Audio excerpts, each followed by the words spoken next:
कोई सोच नहीं सकता।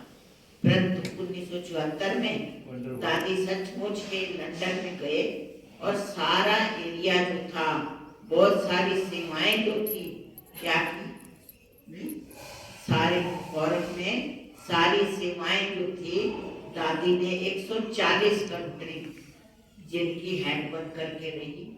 और वहां पर लोगों को किस में समझाते थे?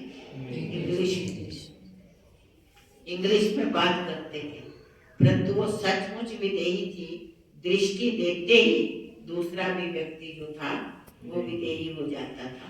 2007 हमारे प्रकाशमणि दादी जी अव्यक्त वतनवासी हुए, तो उस समय 2007 से लेकर के 2020 तक जानकी दादी जी ने देश और विदेश, कुछ समय विदेश में रहते और कुछ समय इधर भारत में रह करके खूबी से उन्होंने इसको बड़ा संभाला।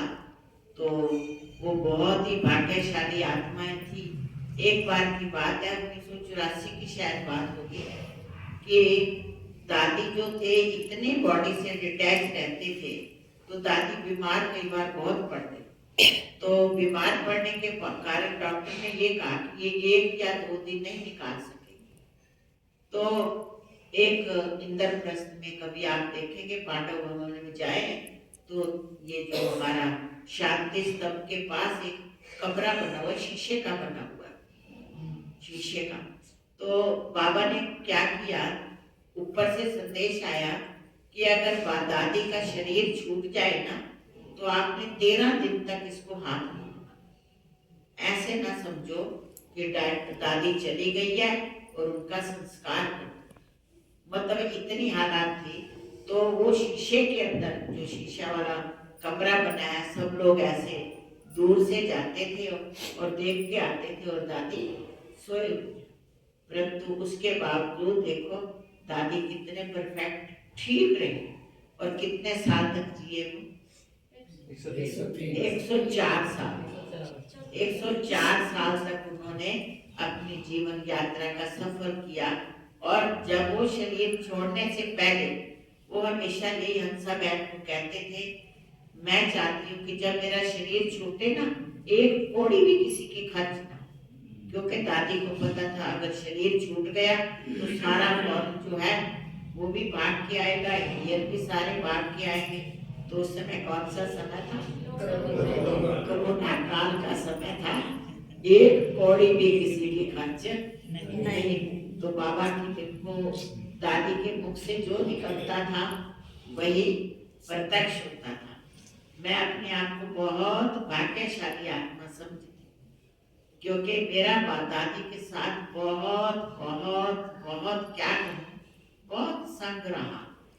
बैठने में, उठने में, खाने में, पीने में, हर एक चीज में। अभी भी, क्योंकि मैं सारी दादियों का, जानकी दादी का ज्यादा रहा, क्योंकि जैसे कुंभ के मेले में दादी गए, एक 1.5 महीने का कुंभ का मेला था, उसमें वो हरिद्वार में भी रहे, देहरादून में भी रहे, ऋषिकेश में भी रहे। तो सब समय मुझे भागना पड़ता था। दादी के खाने के साथ ही साथ मैं उठती थी, तो मुझे बड़ा नशा चढ़ता था कि दादी मेरे साथ है।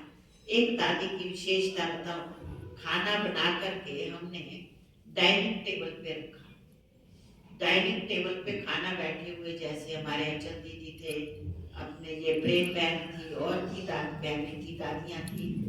तो दादी कहते अच्छा ये खाना किसने बनाया है? तो एक साथ, एक दो साथ मेरे साथ और भी होते थे। तो कहते हैं अगर ये खाना बनाना है, जिसने खाना बनाया है ना, अगर उसने मुरली सुनी कि नहीं सुनी, अगर मुरली नहीं सुनी तो मैं खाना नहीं खाऊं। जस्ट इमेजिन, खाना बनाने वाला अगर उसने मुरली नहीं सुनी तो मैं खाना नहीं खाऊं।